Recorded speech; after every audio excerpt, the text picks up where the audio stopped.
اور پھر دیکھتے ہی دیکھتے سب کچھ پانی میں سما گیا۔ باڑھ کا یہ پانی سب کچھ پار کرتا ہوا آسام کے کئی گاؤں میں داخل ہو گیا، جس سے گاؤں کے گاؤں ملبے کے ڈھیر میں بدل گئی۔ ہری بھری فصلیں کھڑی کی کھڑی لمحوں میں بہہ گئی، مال اور مویشی سب کچھ بہہ گئے، گھروں کی بنیادیں ہل گئی اور لوگوں کی زندگی بھر کی جمع پونجی لمحوں میں پانی میں سما گئی۔ لیکن انہی مناظر کے بیچ اللہ تعالیٰ کی قدرت کا ایک ایسا کرشمہ دیکھنے کو ملا جسے دیکھ کر ہر کوئی حیران رہ گیا۔ اور یہی نہیں، اسے دیکھ کر آپ بھی چونک جاؤ گے، اس لیے آپ اس ویڈیو کو آخر تک ضرور دیکھیں۔ دوستو، جیسا کہ آپ سبھی کو معلوم ہوگا، اس وقت آسام کے بارپیٹا ضلع میں باڑھ کا سب سے زیادہ اثر دیکھنے کو ملا ہے۔ آسام میں سب سے زیادہ تباہی بارپیٹا ضلع کے گاؤں میں ہوئی ہے۔ انہی گاؤں میں سے ایک چھوٹا سا گاؤں ہے جس کا نام ہے غلام والا، جو برہم پترا ندی کے کنارے پر بسا ہوا ہے۔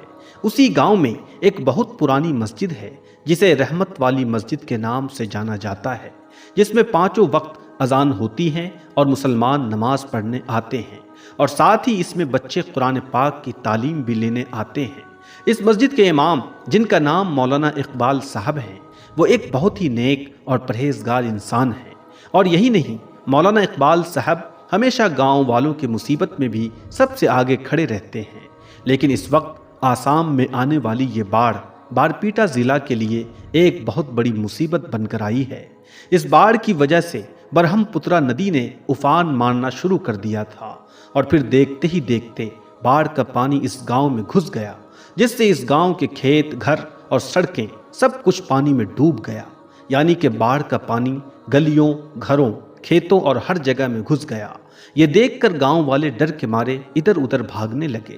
کیونکہ غلام والا گاؤں سب سے نچلے حصے میں ہونے کی وجہ سے سب سے زیادہ خطرے میں تھا، اور ساتھ ہی باڑھ کا یہ پانی اتنا زیادہ تیز تھا کہ دیکھتے ہی دیکھتے باڑھ کا یہ پانی رحمت والی مسجد کے آنگن تک پہنچ گیا۔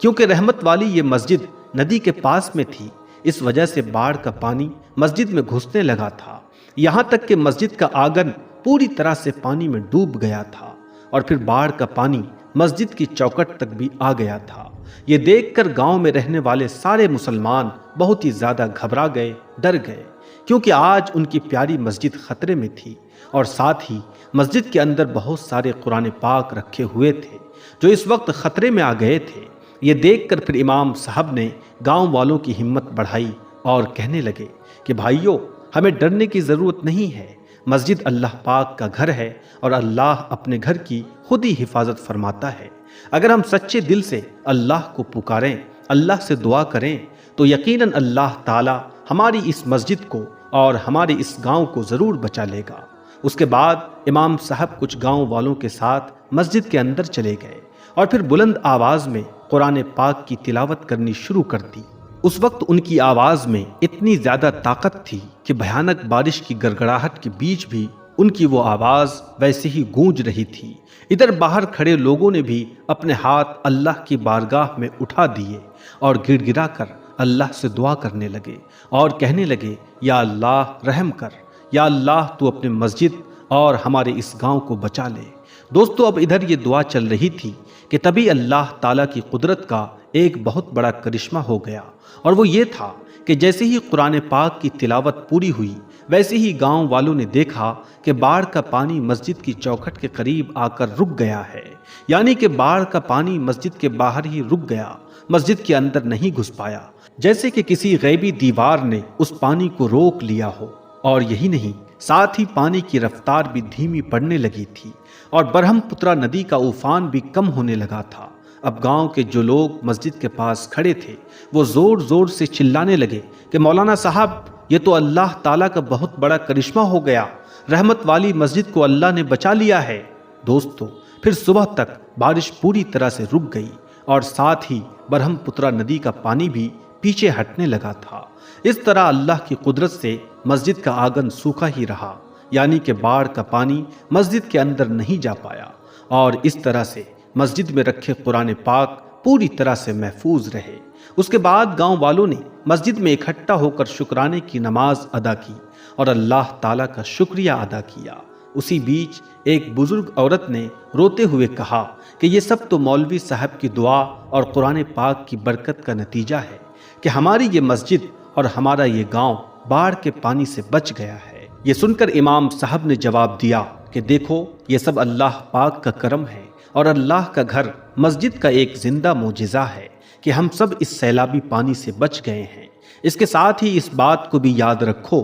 کہ ہمیں ہر حال میں اللہ تعالیٰ پر بھروسہ رکھنا چاہیے، اللہ پاک سے کبھی بھی نا امید نہیں ہونا چاہیے۔ اللہ جب چاہے ہمیں بڑی سے بڑی آفت اور مشکل سے نکال سکتا ہے۔ دوستو، یاد رکھیں، یہ کہانی صرف ایک گاؤں کی نہیں ہے، بلکہ یہ آج ہر ایک انسان کے لیے ایک اشارہ ہے۔ اس لیے ہم سب کو چاہیے کہ ہم اپنے آپ کو بدل لیں اور اللہ کے بتائے راستے پر لوٹ آئیں۔ اللہ تعالیٰ سے دعا ہے کہ اللہ پاک آسام کو ہر آفت اور مصیبت سے محفوظ فرمائے اور ہم سب کو نیک اور سیدھے راستے پر چلنے کی توفیق عطا فرمائے۔ آمین ثم آمین۔ دوستو، اللہ تعالیٰ نے ہر مسجد کو اپنی رحمت اور برکت کا ذریعہ بنایا ہے، لیکن دنیا میں کچھ مسجدیں ایسی بھی ہیں جن کا مقام اور فضیلت سب سے بلند ہے۔ انہی میں سے ایک ہے مدینہ منورہ میں موجود مسجد نبوی، جس کے بارے میں آج بھی ایسے کئی سوالات ہیں جن کے جواب بہت کم لوگ جانتے ہیں۔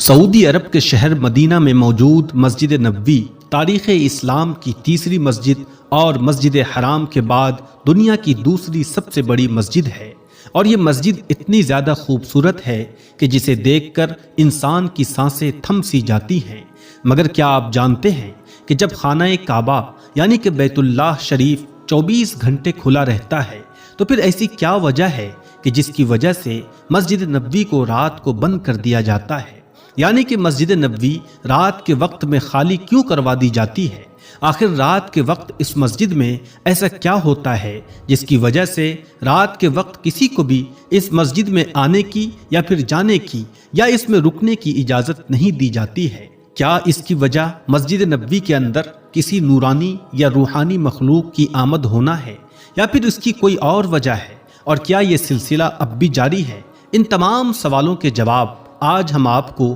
اس ویڈیو میں دینے والے ہیں، اس لیے آج کا یہ ویڈیو آپ سب کے لیے بہت ہی خاص ہے۔ آپ اسے آخر تک ضرور دیکھیں۔ دوستو، ہجرت کے بعد اللہ کے پیارے نبی حضرت محمد صلی اللہ علیہ وسلم نے مدینہ میں جس مسجد کی تعمیر فرمائی تھی اسی کو آج مسجد نبوی کے نام سے جانا جاتا ہے۔ اس مسجد کے لیے وہی جگہ چنی گئی تھی جہاں پر اللہ کے پیارے نبی کی اونٹنی جا کر بیٹھی تھی۔ یہ زمین بنو نذیر کے 2 یتیم بچوں کی تھی جن کے نام سہیل اور سہل تھے، جسے پھر آپ صلی اللہ علیہ وسلم نے انہیں قیمت دے کر خرید لیا تھا۔ اس کے بعد مسجد نبوی کی تعمیر میں صحابہ کرام کے ساتھ ساتھ آپ صلی اللہ علیہ وسلم نے بھی پتھر اٹھائے تھے۔ یہ مسجد اسلام کی سادگی کی ایک سچی تصویر ہے۔ دوستو، 1 ہجری یعنی کہ سن 622 عیسوی میں اس مسجد کی نیو یعنی کہ مسجد نبوی کی نیو خود اللہ کے پیارے نبی حضرت محمد صلی اللہ علیہ وسلم نے اپنے مبارک ہاتھوں سے رکھی تھی۔ اس وقت مسجد نبوی صرف کھجور کے تنوں اور پتوں سے بنائی گئی تھی، لیکن پھر اللہ کے پیارے نبی کے زمانے میں ہی اس مسجد میں پھر سے اضافہ کیا گیا۔ اس وقت یہ مسجد صرف 1000 اسکوائر میٹر میں ہی تھی، لیکن آج یہ مسجد 3,84,000 اسکوائر میٹر میں پھیل چکی ہے، اور اس وقت مسجد نبوی میں 10 لاکھ سے بھی زیادہ لوگ ایک ساتھ نماز ادا کر سکتے ہیں۔ پورے عرب میں پہلی بار الیکٹرک لائٹوں کا استعمال اسی مسجد میں کیا گیا تھا۔ مگر دوستو، اب سوال یہ اٹھتا ہے کہ اتنی بڑی مسجد کو رات کے وقت میں بند کرنے کی نوبت کیوں آئی؟ یعنی کہ اس مسجد کو رات کے وقت میں خالی کیوں کرا دی جاتی ہے؟ کیا اس مسجد میں رات کو کوئی نورانی یا روحانی مخلوق آتی ہے یا پھر اس کی کوئی اور وجہ ہے؟ آئیے اب جانتے ہیں اس کے بارے میں۔ دوستو، سب سے پہلے تو آپ کو اس سوال کا جواب دے دیتے ہیں کہ جب خانہ کعبہ 24 گھنٹے کے لیے کھلا رہتا ہے تو پھر آخر اس کی کیا وجہ ہے کہ رات کے وقت مسجد نبوی کو بند کر دیا جاتا ہے؟ تو اس حوالے سے ہم آپ کو بتا دیں کہ اس سوال کو لے کر ہمارے پاس 2 طرح کے جوابات ہیں، اور آج ہم ان دونوں ہی طریقوں کے جواب آپ تک پہنچانے کی پوری کوشش کریں گے، لہٰذا آپ اس ویڈیو کو آخر تک ضرور دیکھیں۔ دوستو، ان میں سے پہلا جواب تو واقعے کی صورت میں ہے جو آج سے تقریباً 20 سال پہلے کا واقعہ ہے۔ ایک مرتبہ مکہ شریف میں یعنی کہ خانہ کعبہ کے صحن میں بہت سارے بڑے بڑے علماء کرام تشریف فرما تھے اور آپس میں گفتگو کر رہے تھے کہ تبھی اچانک ہی وہاں پر ایک عربی انسان ان کے سامنے آیا اور ان سب سے مخاطب ہو کر کہنے لگا، اے علماء کرام، کیا آپ جانتے ہیں کہ خانہ کعبہ رات دن کیوں کھلا رہتا ہے؟ یعنی کہ خانہ کعبہ 24 گھنٹے کیوں کھلا رہتا ہے جبکہ مسجد نبوی رات کے وقت میں بند کر دی جاتی ہے؟ رات کے وقت میں مسجد نبوی میں کسی کو بھی رکنے کی اجازت نہیں دی جاتی ہے، آخر ایسا کیوں ہے؟ مجھے آپ اس کے بارے میں بتائیں، اور آپ کا جواب صرف اور صرف قرآن پاک کے حوالے سے ہونا چاہیے، یعنی کہ آپ قرآن پاک کا حوالہ دے کر ہی اس سوال کا جواب دے سکتے ہیں۔ دوستو، کہا جاتا ہے کہ اس عربی شخص کا یہ سوال سن کر جہاں بڑے بڑے علماء کرام خاموش ہو کر گہری سوچ میں ڈوب گئے تھے، وہیں پر ایک عالم صاحب کھڑے ہوئے اور انہوں نے فوراً ہی آیت الکرسی کو پڑھنا شروع کر دیا اور پھر فرمایا، اے شخص، اللہ کے سوا کوئی معبود نہیں ہے، وہ زندہ ہے اور ہمیشہ زندہ رہے گا، وہی ہے جو اس پوری کائنات کو تھامنے والا ہے، نہ اسے کبھی اونگ آتی ہے اور نہ ہی کبھی اسے نیند آتی ہے، اس لیے اللہ کا یہ گھر یعنی کہ خانہ کعبہ دن رات 24 گھنٹے کھلا رہتا ہے، اور مسجد نبوی میں ہمارے پیارے آقا حضرت محمد صلی اللہ علیہ وسلم کا روضہ مبارک ہے، جس میں اللہ کے پیارے نبی آرام فرما رہے ہیں۔ تو کیونکہ آپ سب کو معلوم ہے کہ نیند انسانوں کے ساتھ میں لازمی ہے، یعنی کہ اگر کوئی انسان ہے تو اس کے لیے سونا اور آرام کرنا لازمی ہے، انسان کو آرام کی ضرورت پڑتی ہے، اس لیے رات کے وقت میں مسجد نبوی کو بند کر دیا جاتا ہے، جبکہ اللہ نیند سے پاک ہے، یعنی کہ اللہ پاک کو نہ ہی کبھی نیند آتی ہے اور نہ ہی کبھی اونگ آتی ہے، اس لیے خانہ کعبہ جو اللہ پاک کا مقدس گھر ہے وہ دن رات یعنی کہ 24 گھنٹے کھلا رہتا ہے۔ دوستو، یہ تو تھا اس بات کا پہلا جواب کہ رات کو مسجد نبوی کو کیوں بند کر دیا جاتا ہے۔ اب آپ کو بتاتے ہیں کہ دراصل مسجد نبوی کو رات کے وقت بند کرنے کی اصل وجہ کیا ہے، یعنی کہ اس کو رات کے وقت میں کیوں بند کر دیا جاتا ہے۔ دوستو، دراصل سعودی عرب کے مرحوم حکمران شاہ عبداللہ سے پہلے ایک معمول تھا، یعنی کہ ایک دستور تھا کہ مسجد نبوی کی صاف صفائی کا کام، روضہ مبارک کی دیکھ بھال کے لیے صرف حبشی لوگ ہی موجود ہوتے تھے، جنہیں آغا کہا جاتا تھا۔ آغا دراصل ترکی زبان کا ایک لفظ ہے جس کا مطلب قابل احترام بزرگ یا سربراہ ہوتا ہے۔ خلافت عثمانیہ کے دور میں مسجد نبوی کے خادموں کو آغا کہہ کر پکارا جاتا تھا، اور ان کے لیے یہی نام آج تک بھی عربی زبان میں ویسے ہی موجود ہے۔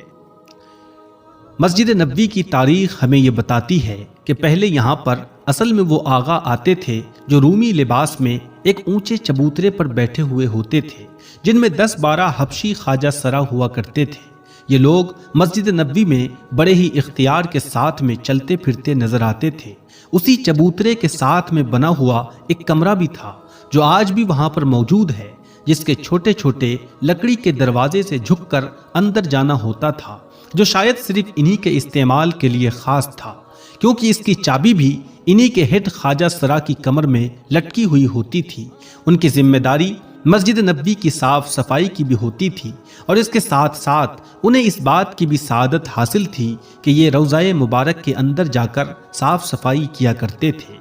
اس کے علاوہ مسجد نبوی میں اگر کبھی کہیں پر کوئی بچہ قالین یا پھر زمین کو خراب کر دیتا تھا تو انہیں فوراً ہی اس بات کی اطلاع کر دی جاتی تھی۔ اس کے بعد یہ بغیر اپنے ماتھے پر کوئی شکن لائے خاموشی کے ساتھ اٹھ جاتے تھے اور پھر اپنے ساتھ صاف صفائی کا سامان لے کر وہاں پر پہنچ جاتے تھے، اور پھر باقاعدہ کلمہ پڑھ کر اس جگہ کو پاک کر دیتے تھے اور واپس چلے جاتے تھے۔ نہ ہی کوئی شکوہ اور نہ ہی کسی طرح کی کوئی ناراضگی کا اظہار کرتے تھے۔ تو دوستو، ہم آپ کو بتا رہے تھے کہ مرحوم شاہ عبداللہ سے پہلے مسجد نبوی میں یہی عام معمول تھا، یہی دستور تھا کہ عشاء کی نماز کے تقریباً 1 یا 1.5 گھنٹے کے بعد خواجہ سرا مسجد نبوی سے لوگوں کو نکالنا شروع کر دیتے تھے، اور یہی نہیں، عورتوں والے حصے میں بھی صرف انہی کو آنے جانے کی اجازت ہوتی تھی، یعنی کہ یہ عورتوں والے حصے میں بھی آ جا سکتے تھے، اس لیے مردوں کے ساتھ ساتھ عورتوں کو بھی نکالتے جاتے تھے،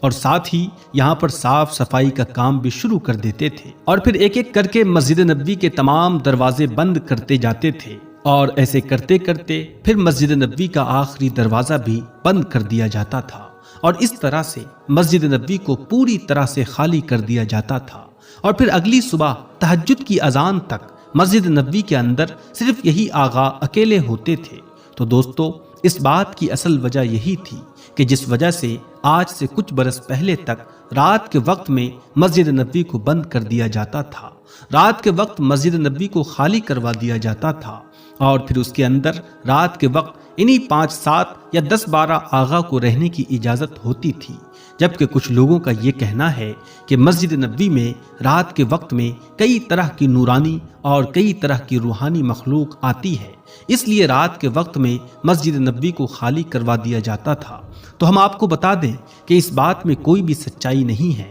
مسجد کو خالی کرنے کی اصل وجہ وہی تھی جو ہم نے آپ کو بتائی ہے۔ دوستو، اب آپ کو بتاتے ہیں کہ کیا یہ سلسلہ اب بھی جاری ہے، یعنی کہ کیا اب بھی رات کے وقت میں مسجد نبوی کو خالی کیا جاتا ہے، کیا اب بھی رات کو مسجد نبوی بند کر دی جاتی ہے؟ تو ہم آپ کو بتا دیں کہ شاہ عبداللہ کے دور میں ہی یہ حکم جاری کر دیا گیا تھا کہ اب سے رات کو بھی مسجد نبوی بند نہیں کی جائے گی، یعنی کہ رات کے وقت میں بھی زائرین کو مسجد نبوی میں آنے کی اجازت ہوگی۔ اس لیے اب پچھلے 10 سالوں سے مسجد نبوی میں باب السلام اور باب البقیع، جہاں پر روضہ مبارک موجود ہے، وہ 24 گھنٹے کھلی رہتی ہے، جبکہ رات کے وقت میں مسجد نبوی کے باقی حصے صاف صفائی کی وجہ سے بند کر دیے جاتے ہیں۔